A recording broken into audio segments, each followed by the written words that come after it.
The fool doth think he is wise, but the wise man knows himself to be a fool. All right, in 1599, Shakespeare wrote that in As You Like It. Now, little did he know at that time, but this line perfectly encapsulates the thesis of what's come to be known in the field of psychology as the Dunning-Kruger effect. All right, the Dunning-Kruger effect is a cognitive bias in which people assess their cognitive ability as being far greater than it actually is. It's related to the cognitive biases of illusory superiority and comes from like human beings' inability to basically recognize their lack of ability. It was first revealed in a 1999 study by a couple guys called David Dunning and Justin Kruger. These were psychologists, and basically the study was later labeled and referred to as unskilled and unaware of it, how difficulties in recognizing one's own incompetence lead to inflated self-assessments. The inspiration for this study actually came after a 1995 double bank robbery where a robber decided to hold up two banks at gunpoint in broad daylight. The robber had a gun, but he didn't wear a mask, right? That part is very, very important.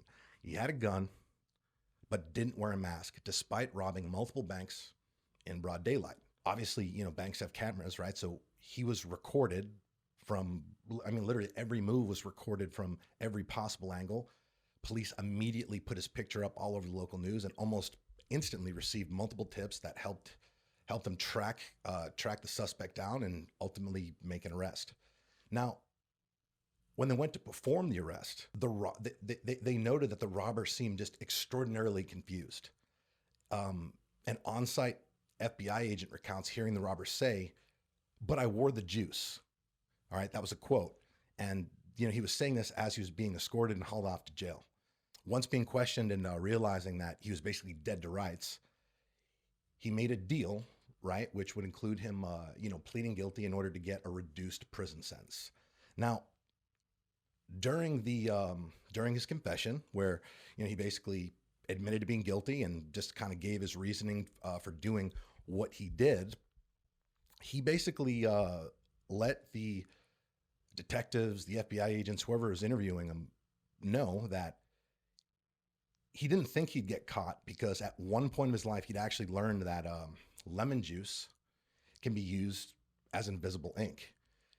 Apparently, if you write something down on a piece of paper with lemon juice, you won't be able to see it until you heat that thing up, and later it would become visible. So you heat it up, and then the writing would then become visible. So this guy basically thought that same principle with the lemon juice would hide his identity on camera or in any subsequent photographs of his face, and he basically smeared lemon juice all over his face before he went and robbed these banks. All right, and he was confident that as long as he stayed clear of any environment or surfaces with elevated temperatures, that he'd be good to go. So this news actually made headlines after the police obtained the confession, and this information was part of that, and it was basically put out there and also publicly stated that the guy wasn't on drugs, he wasn't deemed incompetent, and he wasn't crazy. Right? He actually believed that his plan would work. So a psychologist by the name of David Dunning, who was a professor at Cornell at the time, came across the story, and he was just oddly fascinated and basically wanted to look into this and just determine how this bank robber could have been so confident executing this plan that, was so blatantly stupid. So the theory that him and his colleague developed is that almost all of us view our abilities, our skills, knowledge, and basically understanding of why things are the way they are as significantly above average. And we're most likely to assess our skills as being significantly better than they really are. And basically, this objective assessment is typically formulated based off our immediate surroundings, the people that, we spend the most time around, and obviously our very, very limited perspective of the bigger picture. I call this an illusion of confidence that stems from ignorance, right? Because I believe that the issue with incompetent people is like when you're incompetent, you really have no way of knowing that you're incompetent. In fact, like if you're an incompetent person and somebody would actually refer to you as incompetent, I mean, you would deny it. You wouldn't, you not only would you deny it, you would feel very, very strongly that that's simply not the case.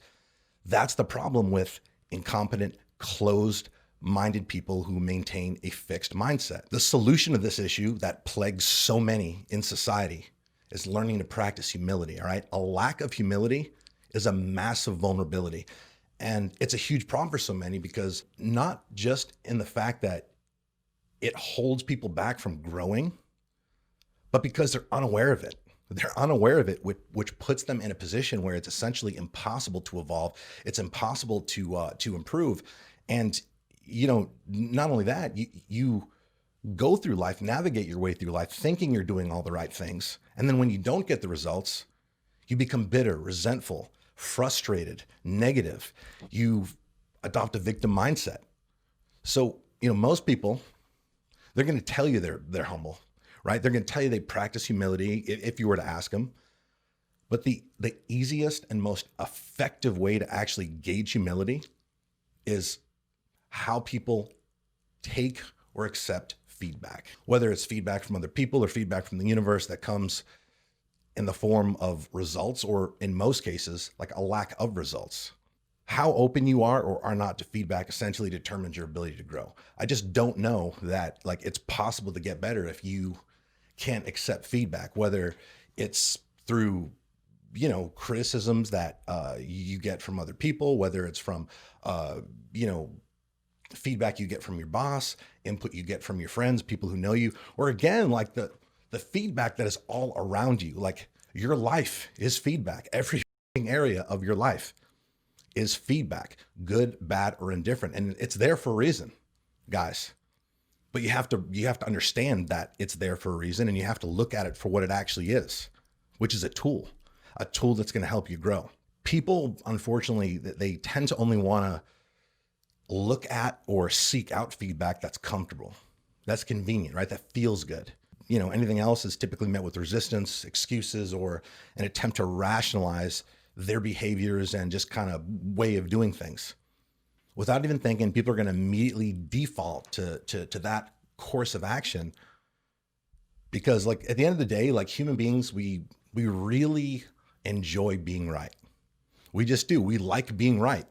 And there's nothing wrong with that. But here's the thing. It feels good to be right. No question.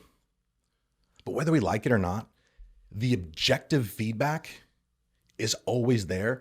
And ultimately, like if we want to move forward, if we want to grow, if we want our circumstances to be more than they currently are, we need to reference that and literally allow it to serve as the ultimate decision maker. Put our egos aside, put our sensitive little feelings aside, and just utilize the feedback that's there. It's there. It's not, the feedback is there. It doesn't take sides. It can't take sides. It's objective, meaning it tells you like it is, not how you want it to be.